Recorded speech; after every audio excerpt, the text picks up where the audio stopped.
सरकार को चेतावनी के तौर पर कहना चाहता हूं, सरकार अपनी इस आदत में सुधार करे, वरना इसके परिणाम सड़कों पे बहुत भारी होंगे। अगर मुसलमानों को, दलितों को आप लोग निकालने के बारे में सोचोगे और उनकी धार्मिक आस्था का अपमान करोगे तो ये हम लोग किसी कीमत पे बर्दाश्त कि सरकार सभी का ध्यान रखे और उनमें भी गरीबों का ज्यादा ध्यान रखे, क्योंकि सर अभी जेब कटाई हुई 2800 रुपए का टिकट है सर इलाहाबाद का, 56,000 रुपए का था सर। मैंने मंत्री जी से कहा, तब जाके उन्होंने संज्ञान लिया, तब आधे रेट हुए।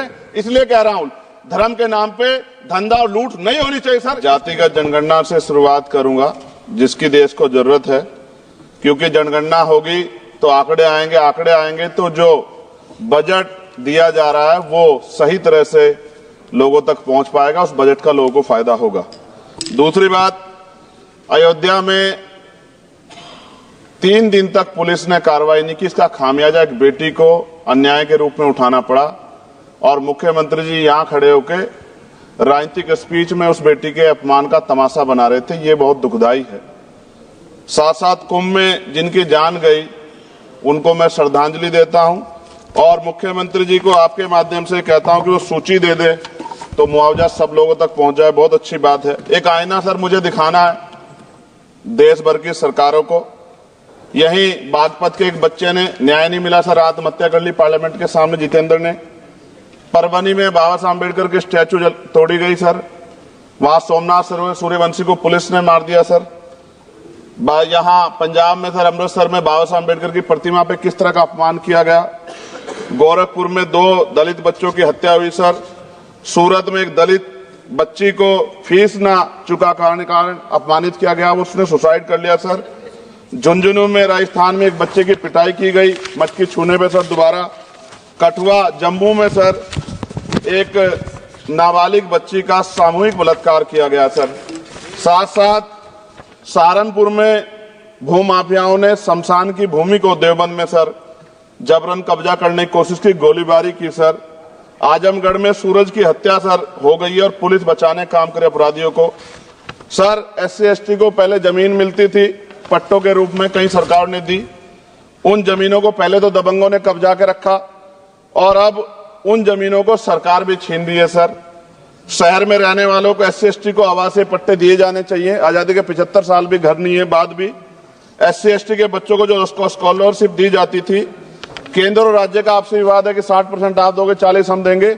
इस चक्कर में कई बार स्कॉलरशिप सब नहीं समय पहुंचती, मानसिक प्रताड़ना होती है, स्कूल परेशान करते हैं, कॉलेज। इसलिए मेरी राय है सर कि 0 बैलेंस पे उन बच्चों का एडमिशन कराया जाए। जब सरकार कुछ करना ही चाहती तो बच्चों को फायदा हो जाए। और देश भर में सर बहुत सारे छात्रावास बने हैं, लेकिन उन छात्रावास की स्थिति ऐसी है जर्जर, जैसे हमारे स्कूलों की है।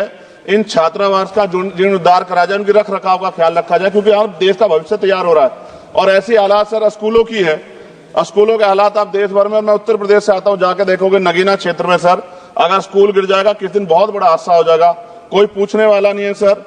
बात OBC समुदाय की जाए सर, OBC समुदाय को वक्त आ गया है कि विधानसभा और लोकसभा में आरक्षण जो है सर मिलना चाहिए, जो उनकी पर्याप्त संख्या यहाँ लोकसभा में और सभी स्टेटों की विधानसभा में आ पाए, जो सामाजिक समानता की दिशा में जरूरी कदम है। OBC को भी SC ST की तरह सर प्रमोशन रिजर्वेशन मिले। OBC आरक्षण में जोड़ा गया सर असंवैधानिक है, क्रीमी लेयर उसको खत्म किया जाए। सरकारी स्वायत्त संस्थानों में भी सरकारी विभाग के समतुल्य पदों को चिन्हित किया जाए तथा उनकी समतुल्यता स्थापित की जाए, ताकि इन संस्थानों में कार्यरत OBC कर्मचारियों के बच्चों को भी आरक्षण का लाभ मिल जाए। सर पत्रकार सुरक्षित नहीं है। पत्रकार मुकेश चंद्राकर की सर भ्रष्टाचार के खिलाफ आवाज उठाने पर हत्या की गई सर। कौन पत्रकार ईमानदार से पत्रकारिता करेगा। किसानों को MSP की कोई लीगल गारंटी नहीं। एक बड़े किसान है दल्लेवाल जी, 69 दिन से सर जीवन और मौत के बीच आमरण अनशन पे है। क्या अब तक किसी दिन उनकी जान चल जाए, सरकार को संज्ञान लेना चाहिए। सर माइनॉरिटी की बात करूंगा, धार्मिक आस्था की बात है, हम तो सभी का सम्मान करते हैं क्योंकि हमने शपथ ली है, हम संविधान को मानने वाले लोग हैं। लेकिन सर बड़ौत में भगवान आदित्यनाथ निर्वाण लड्डू पर्व के दौरान दुर्घटना हुई, 8 लोगों की जान चली गई, श्रद्धालुओं की, 75 घायल है, सरकार ने संज्ञान नहीं लिया। अयोध्या की तरह उनको मुआवजा दे देते तो उनके मन में भी जो माइनॉरिटी है पीड़ा जो है वो खत्म हो जाती। न्यायालय द्वारा पारित आदेश के बावजूद जैन समाज को जैन महातीर्थ गिरनार जूनागढ़ गुजरात पे पूजा करने रोका जाए, जो उनके मौलिक अधिकार का उल्लंघन है सर। बरेली में सार्वजनिक रूप से हजरत पैगंबर मोहम्मद साहब के खिलाफ सार्वजनिक अपमानित गाने चलाए गए, क्या सर मुसलमानों की धार्मिक आस्था का सम्मान नहीं होना चाहिए? उनका भी तो आजादी में योगदान है। और इनको अपराधियों किसका संरक्षण है कि खुलेआम इस तरह गाने बजा के अपमानित कर रहे हैं?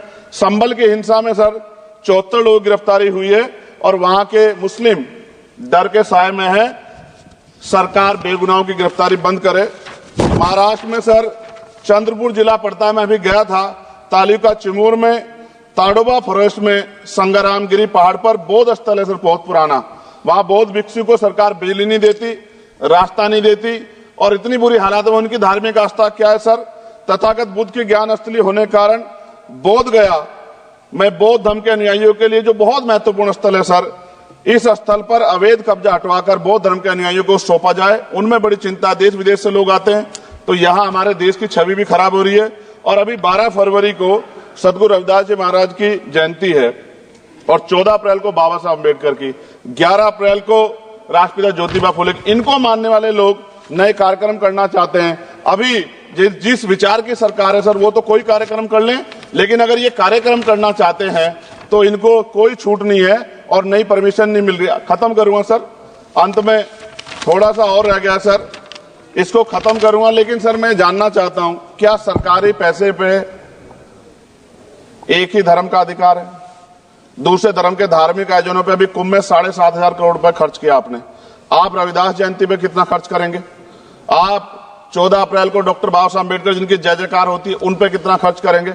और उनके विचारों को आगे बढ़ाने के लिए आप क्या सहयोग करेंगे? ये सवाल बहुत बड़ा है। और अंत में सर मुझे आपसे, आपके माध्यम से सरकारों को कहना है सर, क्या इस देश से दलितों, मुसलमानों, पिछड़ों, आदिवासियों को निकाल देना चाहती है सरकार? जिस तरह से उनके अधिकारों को, स्कॉलरशिप को, उनकी पढ़ाई को, हेल्थ सिस्टम में कोई पैसा नहीं खर्च हो रहा है, क्या उनको निकाल के इस देश को ऐसा देश बनाना चाहते हैं जहां कुछ ही धर्म के लोग रहेंगे? सर मैं ये कहना चाहता हूं, देश सबका है और अगर सरकार ये तय करके बैठ गई कि वो दलितों, मुसलमानों को, पिछड़ों को, आदिवासियों को निकाल देगी, तो सर ये संभव नहीं। इतनी बड़ी आबादी है, हम अम्बेडकरवादी लोग उनके पक्ष में खड़े हैं क्योंकि हमने शपथ ली है कि हम हर व्यक्ति का संरक्षण करेंगे। और मैं आपके माध्यम से सरकार को चेतावनी के तौर पर कहना चाहता हूं, सरकार अपनी इस आदत में सुधार करे, वरना इसके परिणाम सड़कों में बहुत भारी होंगे। अगर मुसलमानों को, दलितों को आप लोग निकालने के बारे में सोचोगे और उनकी धार्मिक आस्था का अपमान करोगे तो ये हम लोग किसी कीमत पे बर्दाश्त नहीं करेंगे। मैं आपका धन्यवाद करूंगा सर, लेकिन साथ साथ मैं ये भी कहूंगा सर, सर खत्म कर रहा हूं सर, 10 सेकंड में खत्म कर रहा हूं। नहीं, सर आप आदेश करेंगे तो खत्म कर दूंगा। खत्म कर दीजिए बस, एक सेंटेंस बोलिए। 10 सेकंड में खत्म कर दूं सर, एक सेंटेंस में 10 सेकंड ही आएगा, बोलिए। सर मैं बस ये कहना चाहता हूं कि सरकार सभी का ध्यान रखे और उनमें भी गरीबों का ज्यादा ध्यान रखे, क्योंकि सर अभी जेब कटाई हुई, 2800 रुपए का टिकट है सर इलाहाबाद का, 56,000 रुपए का था सर।